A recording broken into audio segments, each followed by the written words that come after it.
All right. Welcome to our inaugural episode of the Rejects of Capitalism podcast. My name is James Rooney, And I'm Shane Turner. and we call ourselves the Autistic Socialists. So, I would say to start us off, Shane, can you introduce yourself as you requested? All right. My name's Shane Turner. I am a socialist. I'm autistic. I am a busking musician. And I am a history student at City College in New York. And I am James Rooney. I am a socialist, also autistic, and I am a student at SUNY Old Westbury. And we, I'm basically a full time student, basically the complete opposite of Shane. If No, I'm a full-time student too. well, yeah, but I don't have a job like you do. Well, I'm self-employed. Well, all right. So, what is this podcast going to be about? So, I want this I want this podcast to be about just advocating for good. And in I think in the next segment we are going to define what that good is and how we're going to do it. And hopefully in the future we can more deeply define that and what to advocate for. So Shane, if you could expand on that. On what good means? Yeah. Well, basically, good is defined. I'm not going to do that. I'm not going to go dictionary on you. Right, right. Basically, when we say we're advocating good, we're saying that we want the world to be a better place. Yep. We sup- want Go ahead. we want basically people to be decent, polite, cordial. We want people to coexist together peacefully, and we want to make the world a better place. And we both believe that the best way to make the world a better place is through socialism. Yeah, going to the name of our podcast, we are the Rejects of Capitalism. We support Black Lives Matter. We support the Alphabet Mafia, the LGBTQIA plus I community. happen to be an asexual, actually, so I'm technically a member of the Alphabet Mafia. Well, there you go. So yeah, we support that. We support natives. We support if if you want to kind of like put an umbrella term on it, we are going to support and advocate for marginalized people. And when we screw up on these things, hopefully we're going to own up to it. Hopefully, we'll have the humility, the The open the mindedness. yeah, to admit when we're wrong. Yeah. So we're going to try to be open minded enough to admit when we're wrong and when to redirect course. Because I've actually seen a lot of people, even on liberal or left leaning circles, they're going to claim that they do good, but when they screw up, they don't own up to it, or they double down, or they screw up even more trying to defend that first act. Well, I tend to be guilty of that a lot of times because, like, one of the problems with being autistic is that you can't tell when you've screwed up in a Yeah, social setting. but although that is a reason, I don't want that to be an excuse for, oh, we're just going to double down. I'm autistic. I'm safe.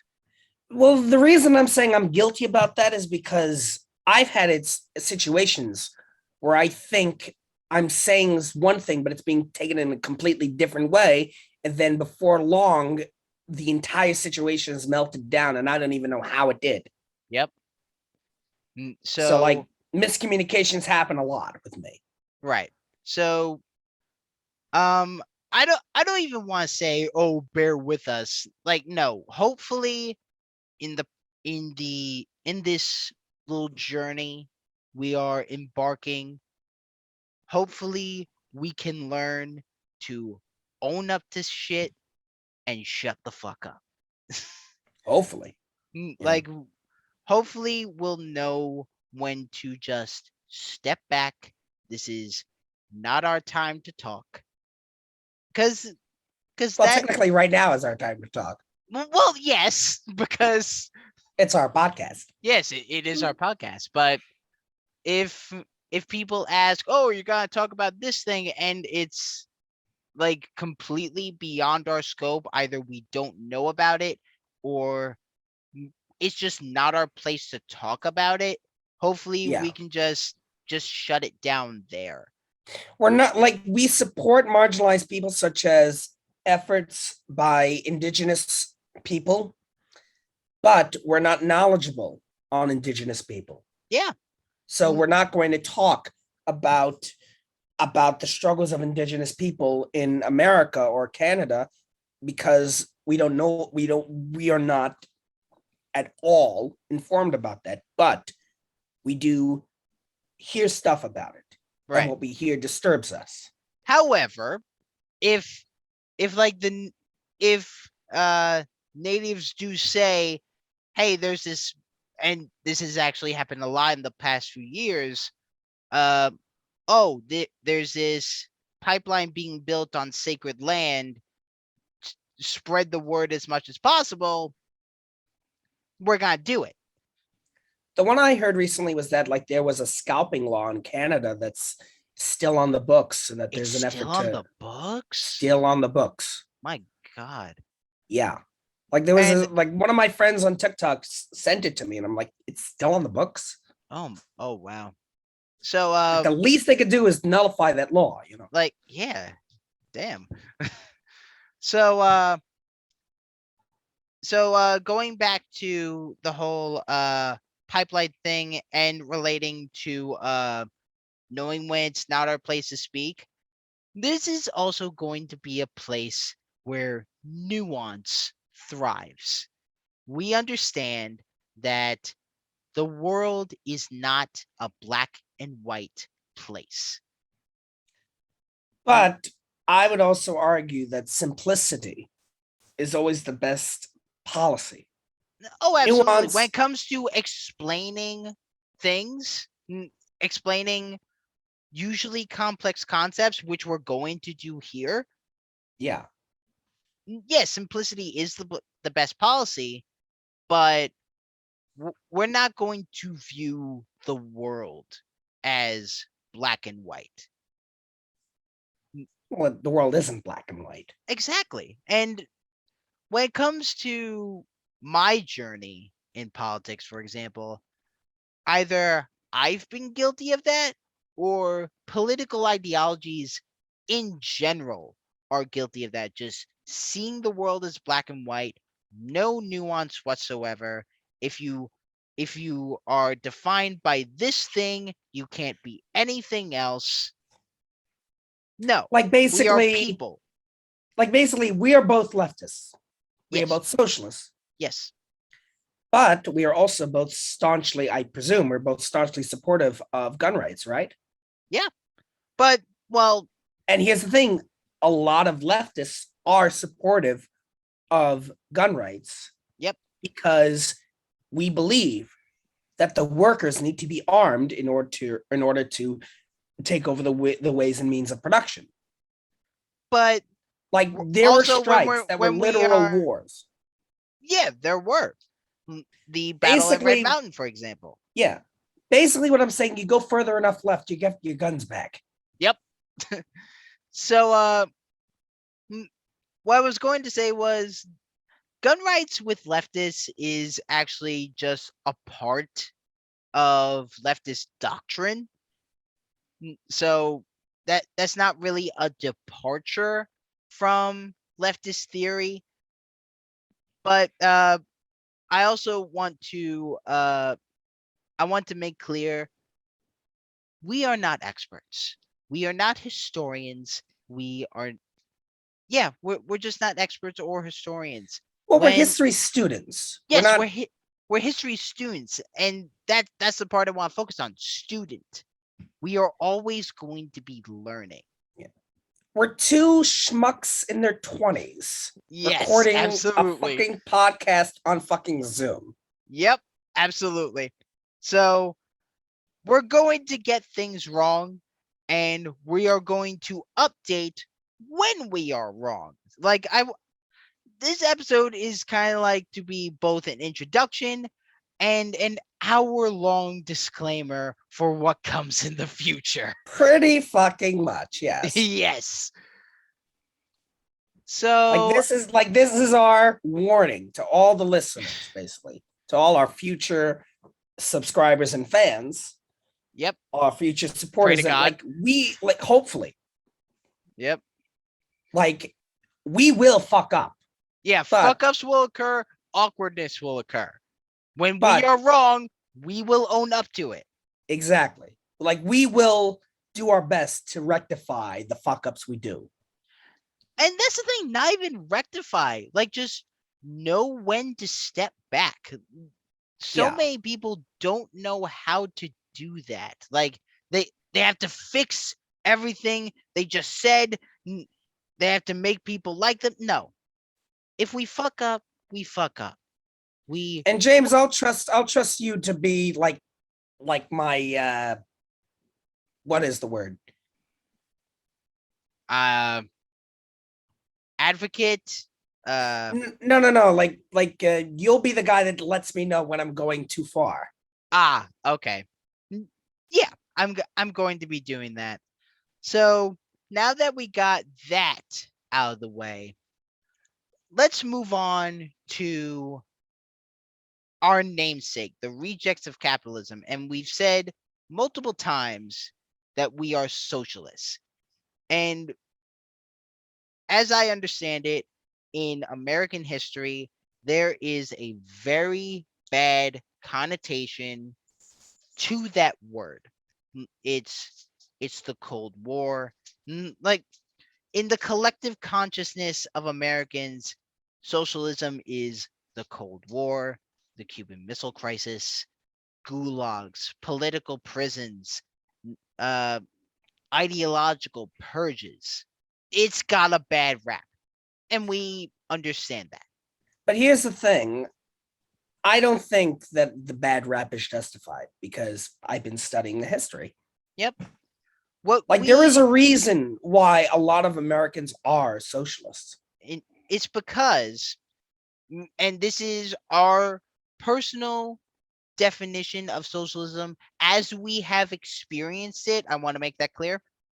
Yeah. When you're a socialist, you believe in, number one, the the uh the power of working together and the desire to end suffering. That Like is that's at our core. like we have to make this clear, by the way, because like in the ideology of leftism, in the vast differences of ideology of socialism and communism, there are a ton of camps. There are Absolutely. tons of deviations. There are Marxist Leninists, there are Marxists, there are Maoists, Trotskyists, there are socialists, democratic socialists, social democrats. Like, we're not concerned. Like, Nope. communists, we're not concerned about all those labels. We call ourselves socialists because we believe in the power of collectivization, the power of working together, and the desire to make the world a better place. Yes. So if you're a socialist, if you're a communist, if you're a social democrat, hell, if you're a fucking Democrat, like if you want the world to be together and not Your like audio cut out there. what? Your audio cut out there. Where did it cut out? Like 10 seconds ago. Basically, my apologies. If you are someone who believes in the power of collectivization, the power of working together, the power and the desire to make the world a better place. Doesn't matter if you're a social democrat, socialist, democratic socialist, a communist. Hell, even if you're a fucking Democrat, if you want the world to be a better place and you believe that we can do it through collectivization, and you oppose the idea of social Darwinism, Like then you, survival of the fittest. yeah, like, no. Like there is a place for survival of the fittest, but that place does not belong in civil society. Yeah. Like society is, in theory, supposed to be above that. Society is where And we we're come gonna talk together. about theory later, but basically, you want the world to be a better place, you're on our side. Absolutely. Like we're not going to shun you because you define yourself as a slightly different camp. Like we're not gonna Like do we're that. like if you're a pretentious Trotskyist, like we're gonna have issues with you for because of your pretentiousness. But like Well, here's the thing: most people are not gonna understand what that means. So let's a lot put of that on the back Trotskyists, burner. look, a lot of Trotskyists are very purist in the sense that they believe that if it's not pure Marxism, then it isn't socialism. Right. Like that's another thing I do want to focus on. We put action over book learning in a Yes, way. like we are both students, and we both do our best to learn as much theory as we can, but we are both opposed to the idea that you must read theory. Like James and I both hate that. Yeah. I hate that Like because if no, not everyone can read theory. yeah. A lot of people claim, like a lot of the theory bros claim, they're like, oh, everyone, there's no excuse not to read theory. No, I have fucking ADHD. Yep. All right. I have this thing where I could be looking at a page for fucking 10 minutes and not absorb any information. So, like, no, I cannot read fucking, I am not going to read 950 pages of fucking Das Capital. Like However, if you can just volunteer. Like it doesn't but even need to be here's the thing political. though. I learn theory in other ways. I look it up on like YouTube. I look it up on like TikTok, like Michael Parenti, Kwame Ture, Angela Davis. You know, Mm-hmm.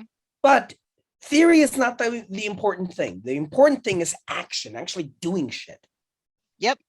Like just getting up, talking to your community, which if it comes out like, oh, James is not doing what he says he is, I at the time of filming, I know I'm going to be getting to that. Just getting up and talking to people in your neighborhood and say, Just talking, just like being part of your community, like taking part in a food drive or yeah, a clothing drive, yeah, and volunteering at a soup kitchen. right. And going back to community a little bit, the world we live in now, and this is mostly talking from my personal experience, we don't have community anymore. I know by name two of my neighbors. That's it. And that's wrong. We should know our neighbors. Yeah, Whether it be through political means or not, I don't care. You should know your neighbors. And if you don't have a desire to know your neighbors, that's fine. Like I'm never going to shun people for not talking to their neighbors. That's kind of stupid. And why would you want to die on that hill?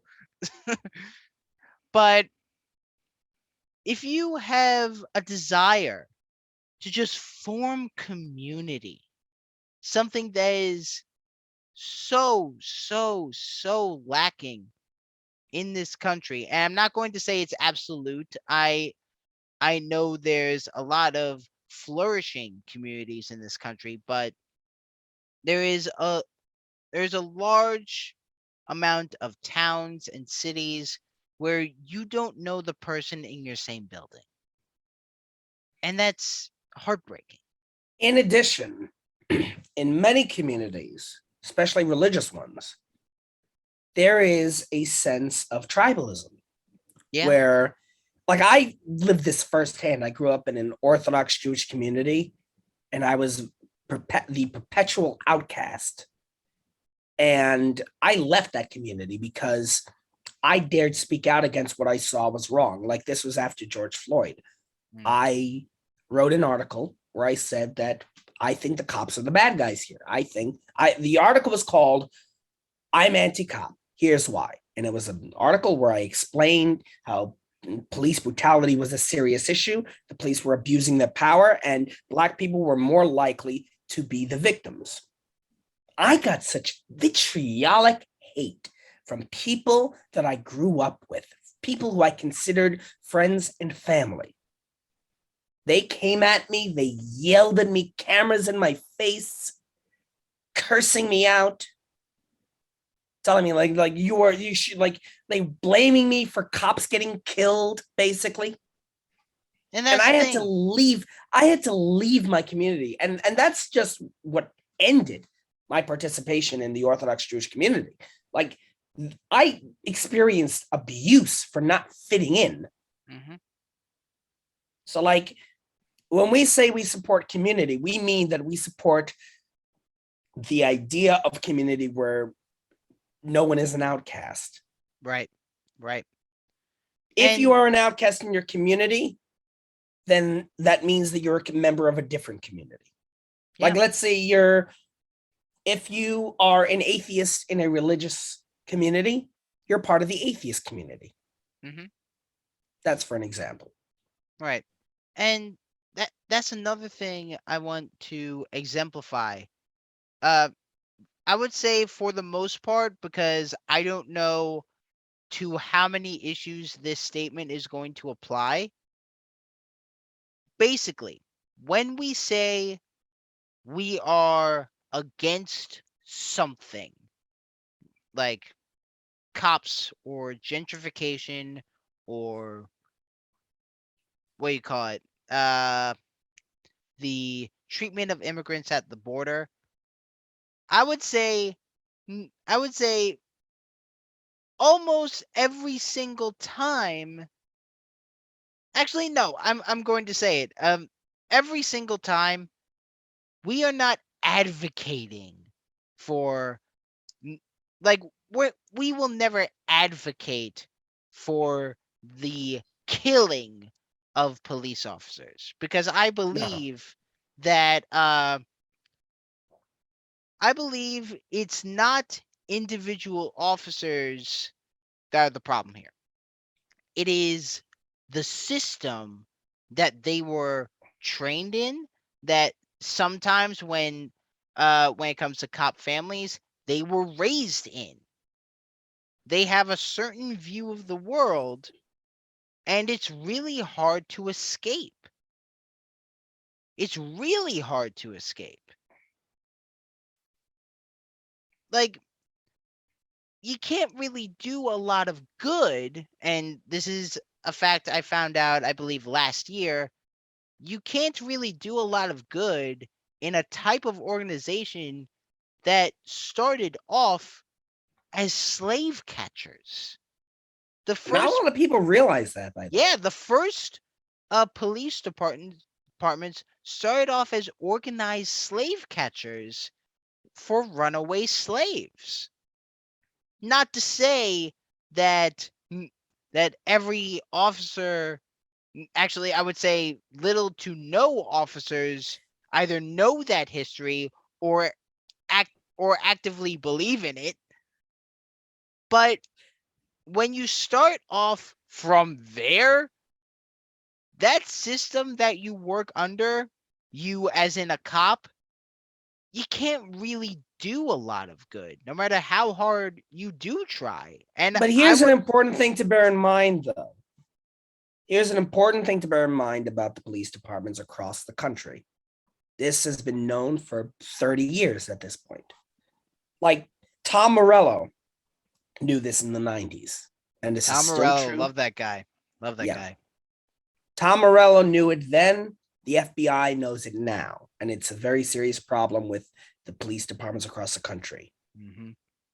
Many people who are police officers are themselves members of hateful organizations, such as white supremacists. Some of them are Klan members, some of them are neo Nazis. Yeah. You know, And I feel like I just sounded like Trump there for a second. The Marxists, the socialists, and then like and the people who have no idea what they're doing. yeah. So another declaration out of the many we're going to make in this episode specifically, we we are almost never going to refer to a group of people as all. That's a big thing that I don't see a lot of people doing, whether they be left or right. They use the term all a lot. And that's not what we're going to be doing here because people are complicated. And I've learned this from my father, and he says it time and time and time again. You don't know someone's story. You don't know. So, okay, moving on again. So, in in socialist circles, there is a question that gets asked a lot. Do we go for reform or do we go for revolution? Is a big, big topic of debate among leftists and socialists and maybe some Democrats. Do we try to fix the system that we already have, or do we just burn it all to the ground and start over from scratch? Here's the thing though. I started out like originally we both started out as conservatives, but like a year ago I was a social democrat with faith in the system. Mm-hmm. It was like the breaking point for me was the New York mayoral primary where Eric Adams won the nomination despite there being like 5 progressive candidates. That's And not a Eric shock Adams to was, me. I'm sorry? That's not a shock to me. No, but just it was a shock to me because Eric Adams was the establishment candidate. And like it seemed to me like no matter what I thought, oh, ranked choice voting is going to be the greatest thing, but then no, the establishment candidate still won. I So would it's say like, that's because since he won through ranked choice voting, which I do believe is going to be the future of democracy in this country, people aren't used to it. That's it. yeah, but You, just like I think I'm going to give him a chance, honestly, but just like I don't think he's going to be good. I won't speak on it because I'm not in the city. Well, I'm I in. am. Yes. So I'm not going to give in my 2 cents because I don't think I even have 2 cents. So going back to our main question, do we go for fixing what we currently have or just burning it all to the ground and starting over? Do we go for Well, revolution? I think both of us are very cynical about the current system. Like the system right now, Absolutely. We wouldn't be here's here if we're not. yeah. Here's the thing. I see the system, the government, I see the system as like an old jalopy, an old crappy car with that's completely falling apart as it drives. You got bolts and springs flying off, like it's a cartoon. Right. Like eventually that motor is going to break. Mm-hmm. And that's what I think the United States governmental system is currently, is just like a failing breaking down jalopy. Yep. Eventually, like we need to like at the very, very least, we need to massively overhaul the system. Yep. And Like eventually we need to replace the system. But right now, just like when it comes to like the realities of current events, like if the system were to be changed now, chances are it would not be a socialist system. It yeah, would be an authoritarian fascist system.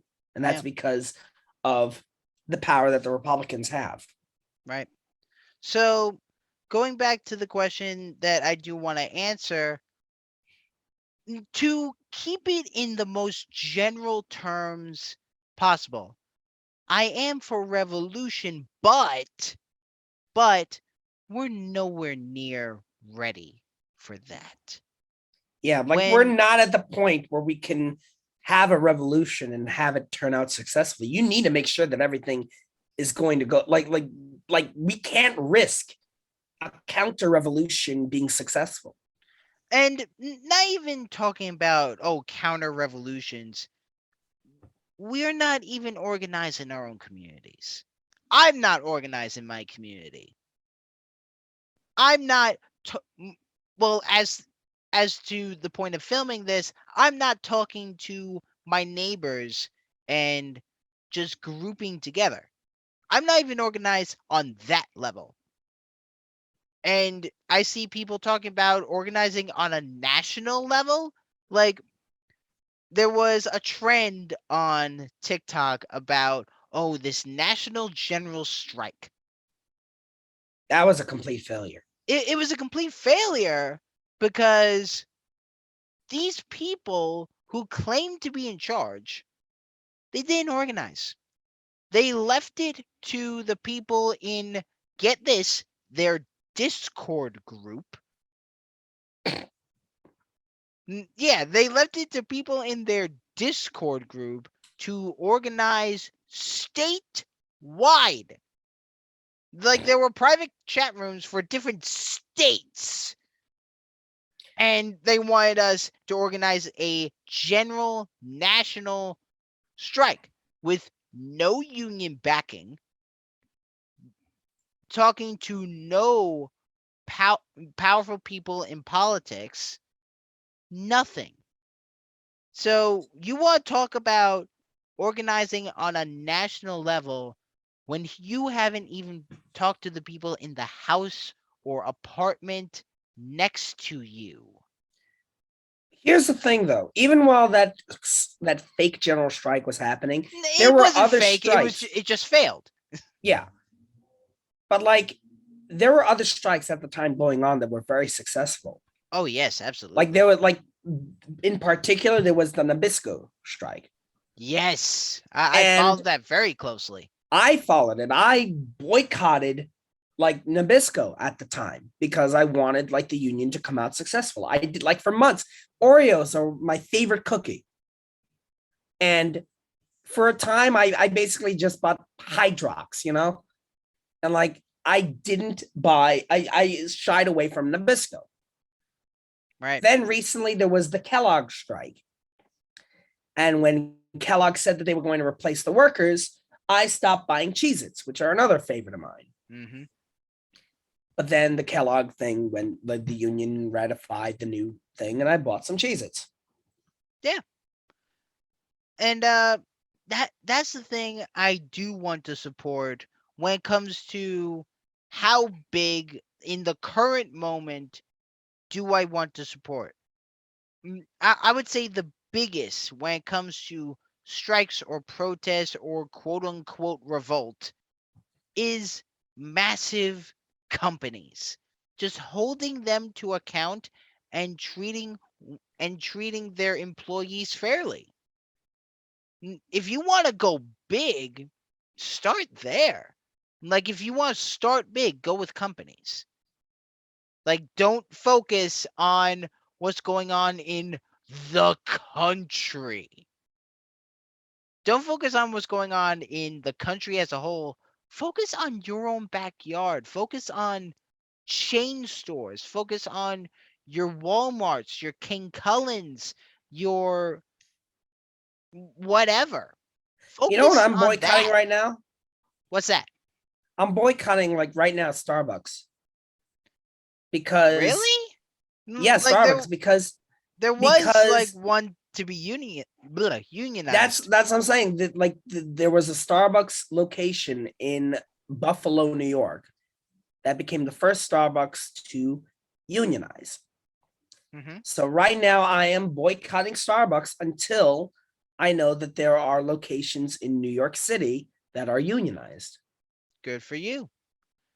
And that's a big thing I also want to support is trying to get these big chain stores unionized. And for those who don't know what unionization is, it is okay. Let's say you work at a big chain store. Shane, name one for me. Amazon. Amazon. You're a And worker at that's one of particular interest, by the way. We like that's one that we're gonna have to talk about eventually. yes. So let's say you're a worker at Amazon. You let's say you want more bathroom breaks, you want a pay raise, and you want more paid days off, which I think any employee would love. So if you focus on unionization, you get a bunch of your coworkers and they agree to work together. They come you come up to your manager with a bunch of your coworkers and say, "Hey, we want X, Y, and Z, and you're going to work with us to negotiate it." It's employees working together to improve their conditions, or in a vast majority of cases across the country, there are separate unions outside of the company that they negotiate for the employees. Like the employees go to the union rep, and the union rep talks to the upper brass of the company you work at. So that's what unionization is. That's what unions are. And that's another big thing we are going to support, we're going to advocate for, and yeah, we are union men. Yes, we So are the union supporters, basically. yes, we are absolutely the union supporters. So to sum up this little section, we do support completely overhauling the system in which we live in now. Most people do call this revolution, and I'm fine with that. But as it stands right now in the United States, we're nowhere close. So Like right now, our best option for change is reform, yeah, but we need to massively, massively, massively increase and organize yeah, on when it comes to reform. Like there are a lot of leftists that hate on AOC and Bernie. Like yeah. here's the thing: we need Bernie and AOC. We we need right now. The closest we can get in America is social democracy. Like that's the That's not a first step. bad thing. Yeah, And that's not a bad thing. There are a lot of communists and a lot of socialists who think that social democracy is a bad thing. It's not. It's better than what we have now. and Like in my because there are opinion, in my opinion, it's the first step on where we want to go, and exactly, where and I want to go, like the like what I'm aiming for is I want a Star Trek future. yeah, A place where there's no sexism, no racism, Nobody goes hungry. Everybody has a job. Basically, communism. Um, I would say here's the thing. My own mother uh debates the point that Star Trek is what communists want. N- And I just think to myself, it's right in front of you. There's no money. There's no money. There's no money, there's no class, there's no state. Like the future we want is a moneyless, classless, stateless society. That's But the end goal. and we do have to realize, and when I say we, I mean me, I mean you, Shane, I mean uh, the potential leftists that are going to listen to this, we are going to be dead before the fight is won. We are Fuck. not. Yeah, n- it's a tough pill to swallow, Yeah. but We're all gonna die before communism gets here, folks. yeah, we are.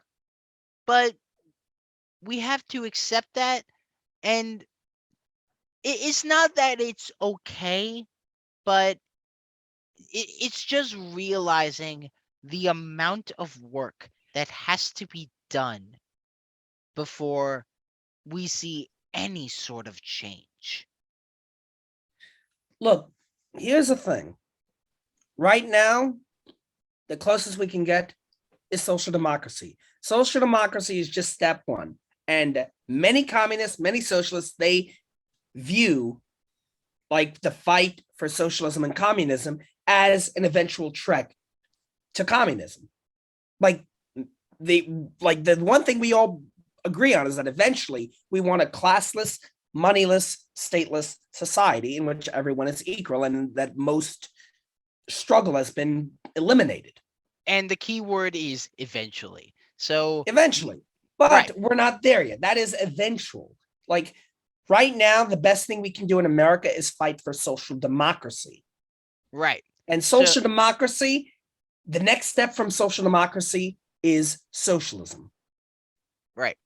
Like we can get to socialism from social democracy very easy. Why? Because social democracy shows everyone that they have a voice, that they have power, that they have power in society.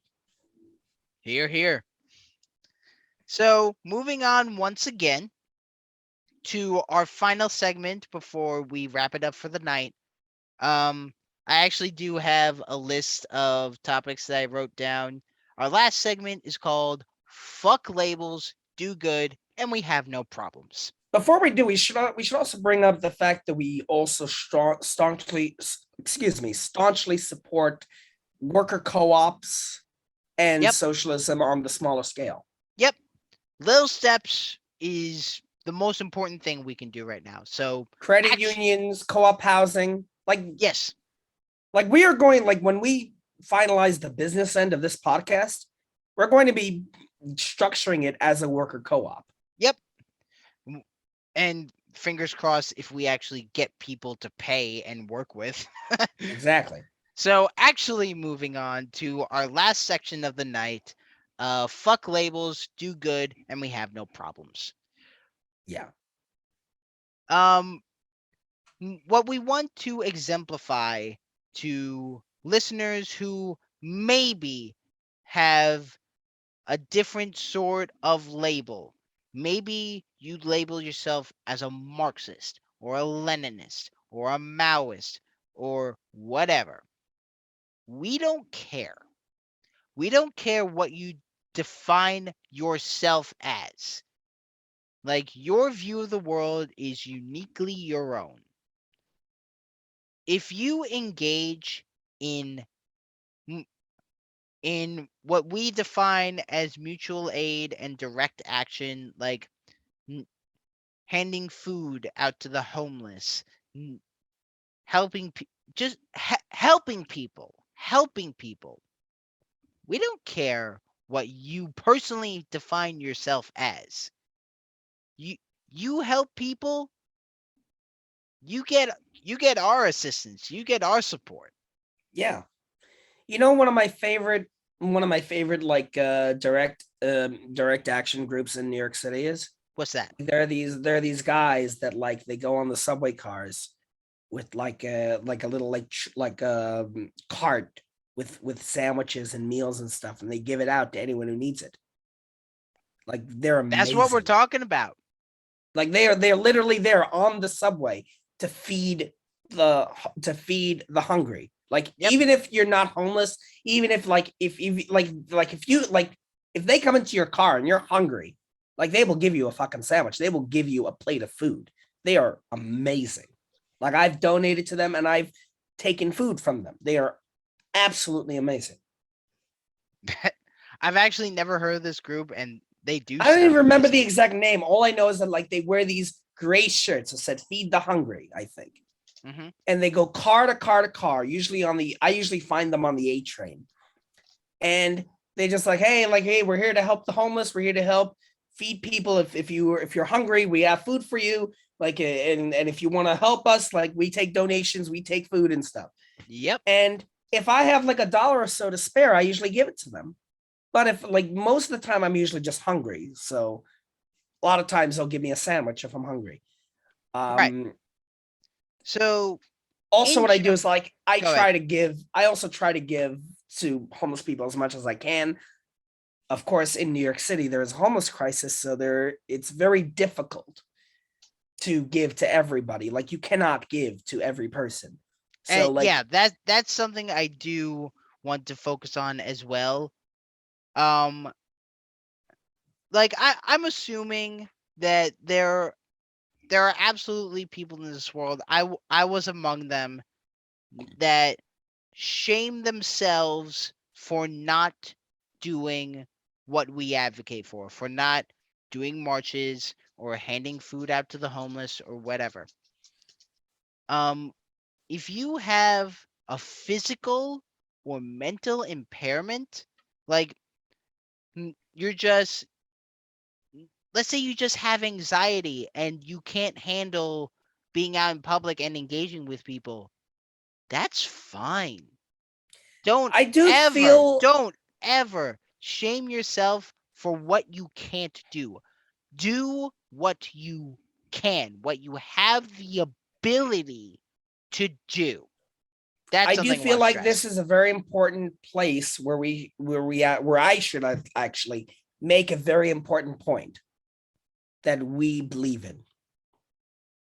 Laziness does not exist. Amen to that.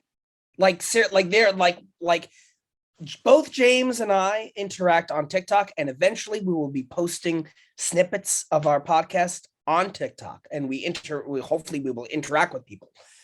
But a lot of times I will post socialist TikToks, and I'll get like these conservative people coming on and saying like, oh, you should just like pick yourself up by your bootstraps, like just don't be lazy, like get your And shit together. the Like funny no, thing, hold on, the funny thing about that statement, like it's the conservative, oh, pull yourself up by your bootstraps. 200 years ago, that was meant to make fun of people who believe in self-sufficiency as an ideology, because pulling yourself up by your bootstraps is impossible. You physically impossible. like the only if you're pulling your bootstraps, the only thing you're doing is putting your boots on. Yeah. And that's another thing I want to say, that it's going to sound harsh, but after a bit of explanation, I think people will know what I mean. There is no such thing as a quote unquote self-made man or woman or person. Nobody is self-made. Nobody is an island. If you come to a place of success, somebody helped you. Or you And fuck that's somebody over. okay. No. Like We're maybe going to you have to do that along the way, but somebody helped you. somebody Whether it helped be you. your parents, whether it be a coworker, whether it be a friend, somebody helped you. But the point I want to make is that, like, we are diametrically opposed to the idea that people might be lazy. Like, laziness Yep. doesn't exist. Laziness doesn't exist. If you're not doing something, There is a reason for it. yeah, there's a reason for it. You either maybe you don't have the time, you don't have the ability. Like if you're scared to talk to people, don't be ashamed of it if you're not going out and handing cans of food to the homeless. That's an impairment. Yeah, well, I wouldn't say an impairment. A re it's just a reason. It You can't do it. Fine. Fine. We we are not going to shame anyone for not doing something unless it's not done out of malice. We go against malice, and outside of that, I don't think we're going to go against people who don't do what we advocate for. Like this was very early on in my journey as a leftist. People were saying, "Oh, you don't have any excuse to not march with Black Lives Matter." And a lot of people said, "No, a lot of people have autism. A lot of people have anxiety that prevents them from doing this in a healthy and safe way. Hell, a lot Don't of get people on are people's cases." a lot of people are immunocompromised. Like you, I remember you. Like, I don't know if you're willing to say that on the air, but like, I remember that was a big concern when the pandemic started and when George Floyd happened. There was a Oh concern yeah, about. I was extremely concerned. And this is at a point in time where we didn't know about the virus. And it was only when the George Floyd protests were dying down when doctors came out and said, if you're masked, hell, if you're unmasked and you're outside, you're fine. I didn't know that at the time. So None of us did. there was That one march I attended. That's it. I attended like 5. And that's fine, but I was immunocompromised. I couldn't do it. I marched with you that one time. Actually, Yeah, that was fun. it was amazing. Yeah, and that's one of the points of hope that I hold. We engaged in a march. I think it was like, oh god, was it like a 3 to 4 mile march? My I throat remember it was started in like. I think it started in like. I know it ended in near NASA Community College where we originally were students at. yeah. I think it was like 3 to 5 miles. My Yeah. throat was shot. Like you hear all over YouTube that these whatever they're screaming like things over and over and over. I did that. I could not speak the next day.